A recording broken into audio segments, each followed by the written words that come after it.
Long story short, Killing Floor 3 is a horde shooter that does almost nothing unique. I find it difficult to contain my annoyance. It has an unreasonable grind and is a completely buggy mess. This game is going to have to be completely reworked right after its release. Can you have fun with this game? Certainly. If you're playing with friends or just looking for something new, you can have fun with this game. But it is an extremely unfun game by design. Let me give you a quick summary of the gameplay. You have 6 perks, aka classes, and each one has 4 primary weapons and a secondary weapon. Each class has a specific grenade and a gadget they can use, as well as a unique skill tree. You pick a class to play, and you jump into one of 3 difficulties: normal, hard, and hell on earth. There are about 8 maps, but they all only have one game mode, which is survival. You'll fight through 5 waves of enemies, and then a boss will be on the 6th wave. When you start a match, you'll be granted a base amount of starting Dosh, which is your in-game currency. You use Dosh to purchase weapons during rounds. This is called your operational budget, and it increases as you level. You also earn Dosh as you kill enemies. Weapons cost a set amount of Dosh, but the more mods you put on a weapon, the more expensive it becomes. Any class can use any weapon, so everyone just picks the best weapon. There's no restrictions or bonuses for using certain class weapons. Admittedly, certain classes do have some sort of specific skills that boost damage types, but many weapons can be modded to fit that element, or you can just ignore it entirely and pick completely different skills on the skill tree. We'll come back to this in a minute. So now we get to some of the core problems of the game. First of all, it's a technical mess. You will disconnect from matches and earn no rewards. You will have matches that exceed the limit of players. You will have matches where you get stuck on the join screen and can't actually play. You will have glitches in the middle of fights where enemy bodies will persist and animate in the world even after they are dead. Sometimes you can't buy items when you should be able to. Sometimes your weapons completely disappear. Sometimes you get stuck in a crouching animation and can't do any other actions. There are constant notifications at the top of your screen telling you that you've leveled even when you haven't. And I've joined matches and had the load screen play after a match has already started, even after I've been running around for a little bit. I feel like I'm only scratching the surface with all of these problems. There are so many issues here. Second, the game has an unreasonable grind. Completely unreasonable. Especially considering that this is not a free-to-play game. It costs actual money to buy this game, and it has in-game transactions. This game prioritizes putting you into already going matches, but it also makes loot, very important loot, drop from destructible environmentals around the map. So the first player in can destroy all the loot and acquire it, and then everyone else that joins gets none of that. You only keep what you earn during the match. So joining in-progress matches is actually quite damaging to your loot acquisition. There's also a massively unreasonable grind with leveling characters. Classes level individually, and it took me around 30 to 35 hours to level my first class to maximum level. Even if I played it better, I wouldn't believe that you could shave off more than 5 hours off that time. I think this is going to be a pretty standard amount of time to level a character up. So right out of the gate, you're looking at hundreds of hours just to level the classes up, and this isn't including anything else. The amount of materials that you need in order to build stuff in this game is extremely, overwhelmingly unreasonable. Gray matter and biosteel are so much harder to get than all of these other resources. Just look at the numbers. You can see how much more I have, and this is even with people starting to ignore the sources that drop things like scrap metal and electrical parts, because everyone knows you have so much of it. What's the point in trying to get more? You need the gray matter and the biosteel to do really anything, which is craft mods. So when you craft mods for the weapons, they cost the material up front, but they also cost that same material to upgrade it even further. And part of the problem is when you craft an item, it's RNG what comes out. So if I wanted to just craft some ammunition for one of these weapons, so let's say I wanted to make armor-piercing rounds, they come with different bonus abilities. As you can see down here in the gray area, it says 3% chance to heal, 5% HP on a kill shot. Now, when you fully upgrade this mod, it then unlocks that bonus ability. But certain items, certain mod pieces, have certain bonus abilities that can drop that other ones can't drop. So what ends up happening is there's no way for you to tell which bonus abilities you can get from which mod. So you're sitting there crafting and crafting and crafting, hoping to RNG get the one that you want, and it may not even exist. It may not even be possible.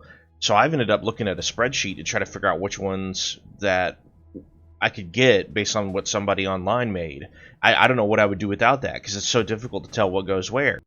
Here's really what ticks me off the most about it. I don't really care so much about the grindy aspect of this. I do like grinding games. I like having something to work towards, and I like having kind of this breadcrumb trail that leads you towards getting better and better. But to me, it's just how unreasonable it is. Like, it's very obvious that they took this as far as they could. And I'll show it to you now. So look at this. This is electric ammo. This is armor-piercing ammo, right? But this is called armor-piercing rounds, okay? So these are bullets that come out of this gun, armor-piercing rounds. I've already crafted this item. But let's say I want to go and look at a different gun, okay? So I'm going to look at this gun now. Can I put those armor-piercing rounds in there? Yeah, but where's the electric ammo at?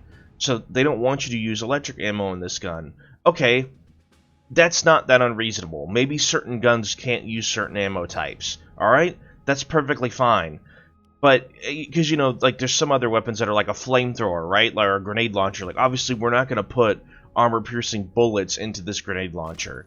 But the problem will be when you look at the different types of things, you'll notice they all fall into some very similar categories, particularly stuff like receivers. Almost every receiver breakdown has this, like, 2 different types of receivers. And one of them will kind of be like some bonus with a negative or some negative with a bonus. And what you'll notice, magazines are like this too. A lot of them will be increased magazine size but slower reload, or increased reload speed but smaller magazine. You see, that's almost exactly what this is. You know, increased reload speed, less mag, increased mag, less reload speed. Okay, what ends up happening is, this one, if you could see in the top right here, it says it costs 160 extra Dosh, which is the in-game currency, in order to use this mod on your weapon. You have to pay for it in the game. And then this one costs 510. So this one is nearly 3 times as much as this one is. But the increased reload speed is pretty high. I feel like I would never pick the increased magazine size unless there was something in the game that, like, I had an extremely long reload time. You know, there's just a number of factors that I don't see popping up in the game where, like, you won't have the time to be able to reload your weapon. So to me, reload speed is infinitely better. Well, now it's almost like I'm not even picking this mod for the reload speed itself or the magazine size or any of that. I'm picking it for the bonus ability that it could potentially roll. And like I said, if you don't know what this rolls, you have to craft a whole bunch of them. As you can see, I've only got 33 gray matter right now, so I'm only able to craft a handful of these. RNG could deal me a bad hand, and I could get 3 or 4 of the same thing. And that would just leave me hanging out to dry. You can recycle them, but you don't get the full amount of materials back. It ends up draining a lot of your materials trying to get what you want to roll. So here's the biggest kicker to it. If so many of these weapons have, like, the exact same thing, like we just talked about, we looked at that grenade launcher, what did it have? Decreased mag size, increased reload, increased mag size, decreased reload, right? Well, let's see what this one's got. Oh, look, we've got a drum mag that has increased mag size, decreased reload. Wow, okay, what's this? Increased mag size, decreased reload. Okay, what's this? Decrease mag size, increase reload. Okay, so it's the same thing that's on the grenade launcher, but this magazine only goes in this gun. Let's look at a different gun, okay? Let's see what this one's got. Oh, it's got increased mag size, decreased reload. Decreased mag size, increased reload. You notice it's the exact same thing? Well, here's the question. Do you think I'm going to be able to equip this magazine into that other gun I just looked at? Let's try. I'm going to craft one right now. Alright. I got a bonus ability that I don't like. It's very weak to me, but we're going to accept it, alright? So, let's look. There it is. We can see the magazine is available. Now let's go look at the other gun we just looked at. This magazine can't be equipped in this gun. Even though it's a very similar magazine, I get that it's like different calibers or whatever in the course of like reality, but it's a game here is what I'm saying, right? I've already crafted a magazine for a gun. I'm not complaining about like the ammo and the grenades, but these are both magazines. Like, shouldn't we be able to just have like a magazine category that works on like all assault rifle type magazines, right? That feels like how this should work. And it's even worse because the bonuses are almost exactly the same. They're almost exactly the same on everything. So now if you want to make a magazine across all these guns, you have to make the same magazine on all 4 of these guns. And all 4 of these guns have different reloads. And every single one of these characters have 4 different guns that they got to go through. So you make a magazine on this gun, I got to make a magazine on this gun, I got to make a magazine on this gun, I got to make a magazine on that gun. And they're all going to have the same damn rolls, right? It's one of those things that just makes this so ridiculous is like you could tell they just stretched this RNG as far as they could. And it's the same kind of thing with the receivers. If you look at the receivers, oftentimes it's a very similar situation. You have increased damage, increased fire rate, mostly fire rate, and then you have one that's much more damage but decreased fire rate. Ammo in this game is very difficult to manage. It's honestly one of the biggest problems. Is like, I think ammo costs are way too high. I think it's a huge problem with the amount of ammo that you can hold. And I feel like you would be crazy to take increased fire rate in this game. Like, this to me is one of those things that this is a noob trap. If you pick increased fire rate, I feel like you are just dooming yourself. Because you're just going to go through the ammunition faster. Very scarce resource. You need more damage, so you're almost always going to pick this heavy frame receiver. So if I pick the heavy frame receiver right here, okay, well let me go over and look at this other, you know, what is this gun? It's a little submachine gun. This is like another little submachine gun. I get that they're not the same exact gun, but it's like a similar gun type, right? Like, I get it if I couldn't fit a submachine gun receiver into this machine right here, right? But why can't I fit a submachine gun receiver into submachine guns? So let's look at this gun I have here. So I have made a maxed out heavy frame receiver for this gun. And I want to use it on that other submachine gun. I mean, look at the icons. They're very similar here, right? Then we'll go over to this other submachine gun, try to put it in there. Guess what? It's not available. It's not possible. I can't use that other receiver on this gun. They both have their own categories. And it's like this on almost everything. Ammo seems to be one that does a pretty good job at dispersing between different gun types, but even then it's not foolproof. But almost every other thing does not overlap. It just means that every gun you're going to go down, you're going to have to not only craft every single mod for it, but you're also going to have to RNG roll for it, and you're going to have to upgrade it. This on top of the fact that you have to level up all the characters, and it's probably going to take you 30 hours to level up a character. This is just such an unreasonable grind. This is one of those games where you won't have everything settled until you have played it for literally, we're talking 300-400 hours. It is just insane levels of grind, particularly because there's not a whole lot to do in the game. There's only 3 game modes, and there's only like 8 maps to play on. Now, I'm not saying that that's just like, I'm not saying that's trash. I'm just saying I don't think it's 300 or 400 hour worthy, right? Like, just to get your characters fully built. I can't even just play the game and enjoy it because I don't have all this stuff built. I like having something to work towards, like I said, but it would be nice if I could do, I mean, even if you halved that number, if you said after 100 hours, after 150 hours, you had everything built, that would be so much better. If they just had some crossover between some of these categories, that would be so much better. Some of the mods don't seem to make that much sense. The dialogue that'll be on there, the kind of flavor text, doesn't seem to quite match exactly what the mod says it's giving you. And this makes it very confusing. So, for example, this gun, this pistol right here, is the medic starting pistol. And it has an attachment on there that allows it to infinitely fire a healing dart towards allies. But it just has a short cooldown where the 3 darts need to recharge. There's only 3 in the magazine. They slowly recharge. And you can just fire them out every now and then, but there's no ammo count. As long as it's charged, you can fire them.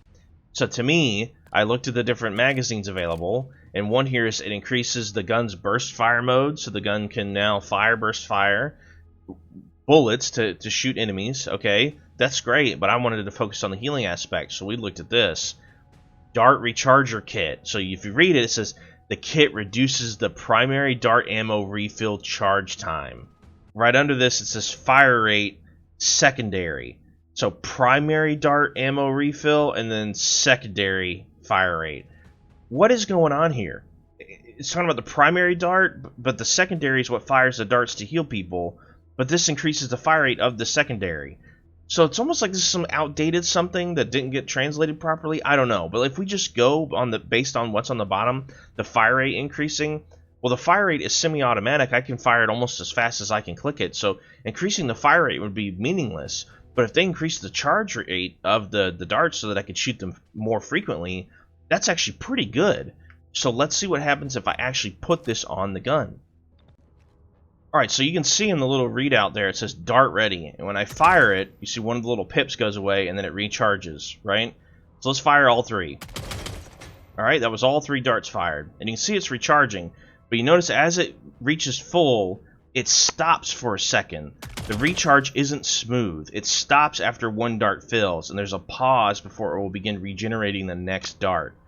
So even if this mod is working correctly, and it's actually filling up all 3 of the darts faster, that pause doesn't seem to be affected at all.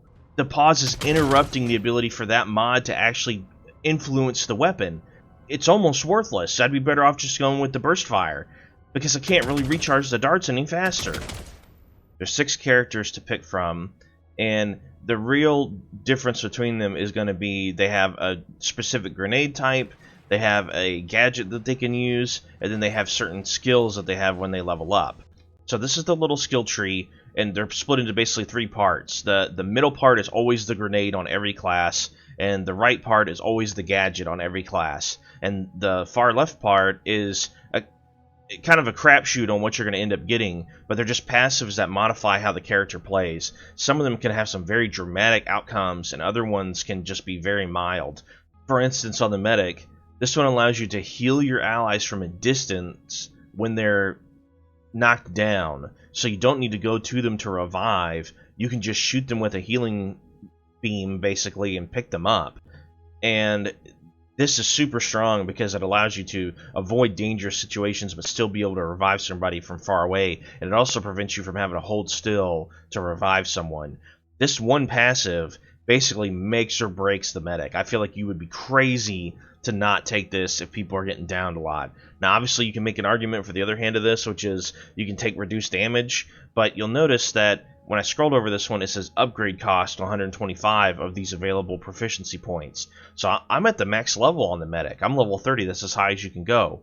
But you still need to earn proficiency playing the class after level 30 in order to level up the actual passives. They have these 3 little pips underneath them. So I fully leveled this one up, but if for whatever reason I want to switch and I go over to this, the problem now is that I'm going to have to spend more of the proficiency to level this passive up. So I feel very locked into some of the choices I made. And you could probably notice looking at it now that even though I'm level 30, there's only one skill on here that I picked that was outside of my planned path here, which is this one. This is the only one that I leveled up. Everything else I've only put points into the stuff that I've unlocked, and I haven't put it into any of the other grayed out ones that I haven't picked. And I'm not even close to being able to level up some other stuff now, much less if I wanted to switch this up at all. So the amount of grind you need just for a perk, for a character, is insane. And then to unlock the extra skills is also insane. It took me probably 35 hours to level this character up for the first time. I'm sure it'll be a little quicker the next times, and now I could like build some better guns for a new character so they could do a little bit better, but I don't think it's going to get that much faster. You might be able to shave off 5 hours, you know, but that's going to be it. There's just no way otherwise. You just don't earn that much experience in a match. The place where you would earn the most experience is actually going to be in the hardest difficulty, but jumping into that difficulty at anything less than level 20 is pretty unreasonable because you're kind of asking your team to carry you. I think it's a bit unfair to do that difficulty if you aren't actually geared up enough to support them, because like I said, this skill right here that allows the medic to range revive, this is incredibly strong. If you go in there before level 20, you don't have this ability. You can't even do this. So if you're kind of trolling at that point if you go into a high level difficulty and you can't do a ranged revive. It's almost like, well, why do we even bring the medic? What are my other passives here? Okay, I get some extra syringes, which are basically like your med kits to heal yourself, right? I get some extra ammo capacity, and I can heal myself when I heal other people. Okay, that's decent, but nothing that the medic can do is really unique at this point to the medic. It'd be all about my gadget, and that'd be about it. The ranged revive is a very unique kind of staple ability of this character that if a medic doesn't have that, I feel like their ability to be a medic is dramatically reduced, right? So taking that into the highest difficulty, it would just blow my mind. And it's going to be like this for a lot of the other characters as well. They're going to have some sort of perk in there, some sort of skill in there that's going to be extremely good. Now, I'm not familiar enough with the other classes to sit here and make stuff up and tell you that I know exactly what I'm talking about, but I feel like I can look at some of these and just see, yeah, this sounds pretty good, you know? Or I could see how this would change the way you play. Like, looking at this one, it says that when you kill nearby enemies, you have the ability to restore armor integrity. Well, outside of a very small amount of things that occurs in the game, the only way to restore armor integrity is through this or buying extra armor in the shop in between rounds. So if you have this ability, you can essentially keep refreshing your armor count so that you take less damage. This is extremely strong. Now, I'm not saying it's the best perk to pick from, but just reading it, I can tell this sounds really good to me. It's able to replenish an unreplenishable resource in the middle of a round, right? Very powerful ability. So if you go to the highest difficulty and you don't have this, once again, you're kind of trolling. So to me, I don't see how you're going to be able to shave off that much more of the farming time of the characters. I don't think that's possible. I think it's like a 35 hour level up process for each character, and there's 6 of them. So right out of the gate, you're immediately admitting this is 180 hours just to level up all the characters if you want. This is going to come crashing down when they nerf the classes and weapons, which I can assure you is coming. There are some combinations that are so much more overpowered than everything else that it's not even close. When this gets nerfed, I don't think most people are going to want to reinvest this time leveling up new classes or crafting new weapons. The grind is just too unreasonable for how little there is to do in the game. In one game mode with 8 maps, that's all there is. It's the same thing every time. Can you enjoy this for 30 hours? Maybe, but it becomes completely meaningless after that. The grind is unfun. The game does a really poor job at explaining what the mechanics are in the game. I don't know if I've ever played a game that has been so terrible at explaining stuff outside of stuff back on, like, the Super Nintendo, right? We're talking like some ancient gaming here where they just never explained anything. Things like the damage types, they just don't make any sense. So you've got all these damage types here that you can put on different weapons. This is normally what happens with like the different ammunition types and stuff you can put on weapons. Some of your skills, the gadgets, might like influence certain abilities, like, you know, so you have these different elements that go out in the combat. But let's look at this. It says biological, down here at the bottom, afflictions, toxic, confuse, and feeble. So it's saying biological damage can afflict toxic, confuse, and enfeeble. Okay, what's toxic, confuse, and enfeeble? I have no idea. The only way you can figure this out is through stumbling upon it somewhere else in a build. So, for instance, let's look at the medic skills, and we're going to see that there's enfeeble listed in here. So, because enfeeble is listed right here, it gives a little definition, and it says enfeeble weakens enemies, causing them to move and attack more slowly. Okay, what about everything else? Where's the information for everything else? It's not listed. It doesn't say anything anywhere. So if you can't find it listed somewhere, just randomly, not in some sort of codex like what I'm in now, there's no way to tell what these other things do. And it only gets worse as you go through. So bleed, like, okay, so I assume bleed's a damage over time. How much does it do? You know? Okay. Toxic, what is that? Damage over time, I guess. You know, how much does it do? Here's one that's different. Okay, this is acidic, and it says it inflicts corrosion. Okay, is corrosion damage over time? Or is it like, does it reduce their armor? I have no idea. There's no way to tell, right?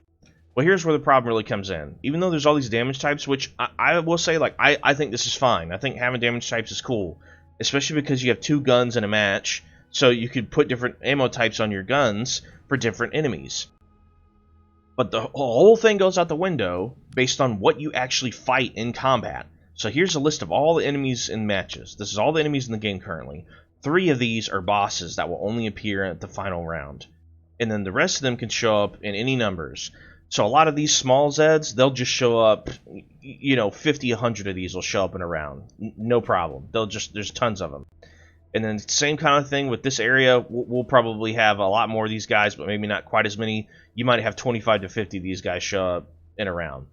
And then what'll happen is you'll get towards the end of the round, and especially on the higher difficulties, and you will have 10 or 15 of these guys all show up at once. They just all come flooding in, and their health is so much higher than everything else on this list, or you know, effective health due to their armor, however you want to argue it. It is so much higher than everything else on this list that it's not even worth modifying your guns to look at the weakness on these types of enemies. See, this enemy says he's weak to biological. This enemy's weak to fire. This enemy's weak to fire. This enemy's weak to cut. Meaningless. Completely meaningless. Because you will kill all these enemies so quickly with any gun that the only two things you need to worry about are basically these large Zeds, this Flesh Pound, and this Scrake, because these are the guys that'll pile up at the end of the wave. They're like the bigger enemies, and the final bosses. That's it. Those are the only two damage types you need to worry about. So it's like, what damage type beats a Flesh Pound? What damage type beats a Scrake? That's it. But what doesn't make any sense here is it says on this guy, weakness is ballistic, cut, and biological.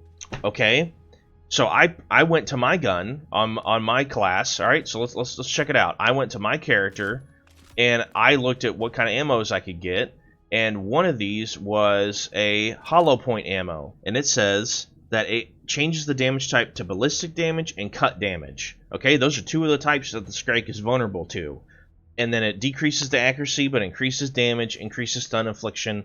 Okay, so basically I'm going to get a little bit of a damage boost, and I'm going to have the proper damage type against this enemy. So in my mind, I was like, I'm going to make one gun that's just really good at killing the Scrakes. So I built this gun, and I put the hollow point ammo on there, which you'll notice is no longer on there due to what I'm about to tell you. And I go into the matches, and I'm just struggling to kill the Scrakes. It's stumbling them enough, it's stunning them. I could see it stunning them, it's keeping them at bay, but it was not killing them. Why? Why is it not killing them? It seems very ineffective. Well, it's because, even though that shows as being this guy's weakness, the damage type of cut, you see it says ineffective against armor and Z-Tech. I don't really know what the difference is, but I know for sure that this guy has armor on him. And it says his weak points are his head, his chainsaw engine, and his face. Well, if you look at his face, he's got armor on it. And if you look at the chainsaw engine, it's pretty armored looking. So I don't think the cut damage actually works against this guy. You can shoot him a ton with cut damage, it doesn't do anything. It feels like you're way better off actually using just ballistic damage and shooting through them. Like, I don't know what the best damage type is going to be, but I feel like this information is almost literally completely ignorable. I feel like you're way better off just picking a gun, slapping an attachment on there, and seeing which one does the most damage to the guy on your own versus looking at this. Because I don't think this is right. I don't think it does anything. And the fact that there's only a couple that you really need to focus on means that a lot of this damage system just isn't working at all. So if we go back to what we were talking about before with the mods, you re-roll 3 or 4 mods multiple times to try to get extra cut damage so that you can defeat Scrakes, and then you go into the mission and it doesn't even work. Now you've wasted all that time, all that resource, all that RNG on nothing. It's just embarrassingly unreasonable.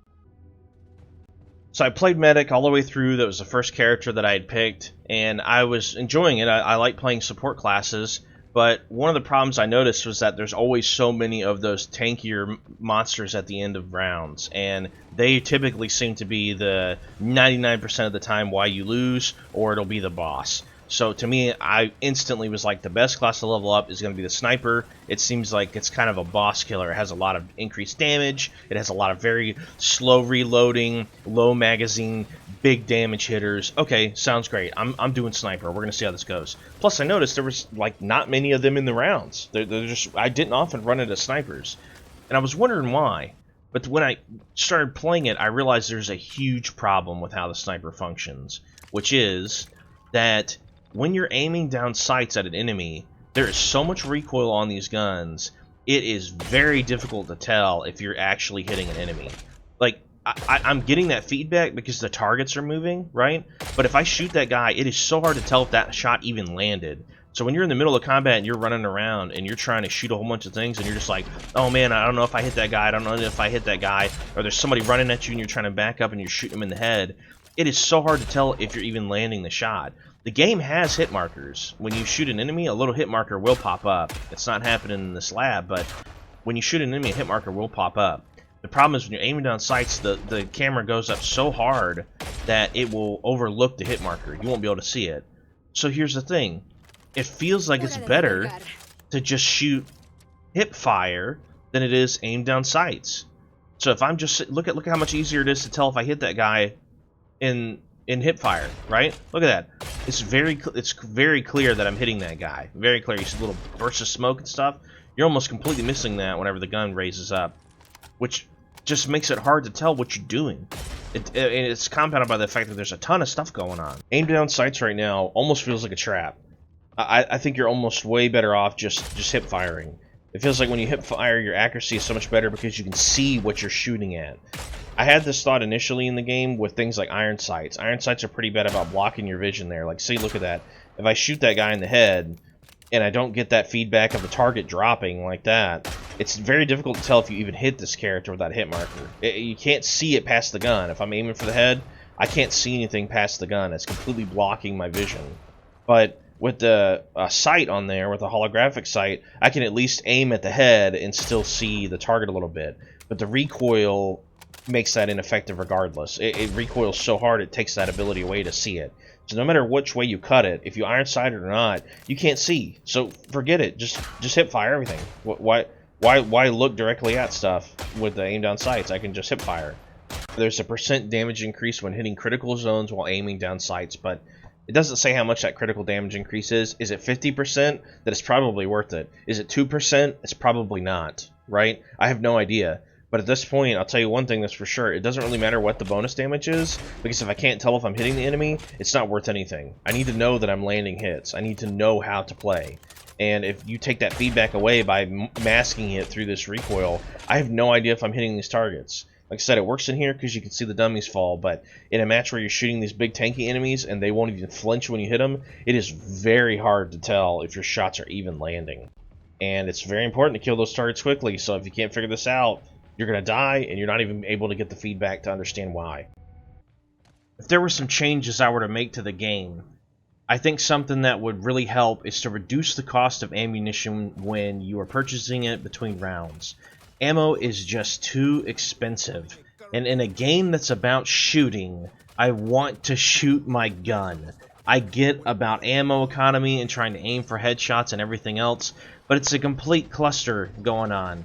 And it's very difficult to have precision accuracy when there's so many things happening. So you're going to spend a lot of ammo, and the price of the ammo is just too high. I feel like it's punishing you for using your guns, and I think it's a massive problem right now. When you purchase a gun from the vendor during the match, you can trade in your current weapon and get a little bit of a rebate on what you spent, but it's not a one-to-one. I think the trade-in value should be exact, and that way you can freely swap through the tiers and not feel like you needed to save up instead of buying a gun that could benefit you at the time. The game needs to be brightened up. I'm not exactly sure how they can adjust all of this, but it is way too dark. It is so difficult to see, and I ended up turning my gamma all the way up just so I could see better. Long-range attacks are very difficult to land because you can't see anything more than a few feet in front of you. Outside of that, I feel like most of the classes need a complete rework on their skills, and many of the guns need outright nerfing into the ground and buffing through the roof. I feel like there's a whole lot more that I could say is problematic about this game, but it really feels unnecessary to go any deeper than this. These problems that I've discussed are just so tremendous that the game is almost going to require a complete rework. This is basically Dark Tide all over again. It's so similar, it's honestly kind of crazy that it seems like nobody learned a lesson from that. It's the same RNG crafting, the classes don't have any good skills when they level up. It's just going to be a massive problem, and I don't expect Killing Floor 3 to be in a repaired state for probably a year. Could you have fun with this game? Definitely. But is it likely? Probably not. I would recommend you not indulge in this game just yet.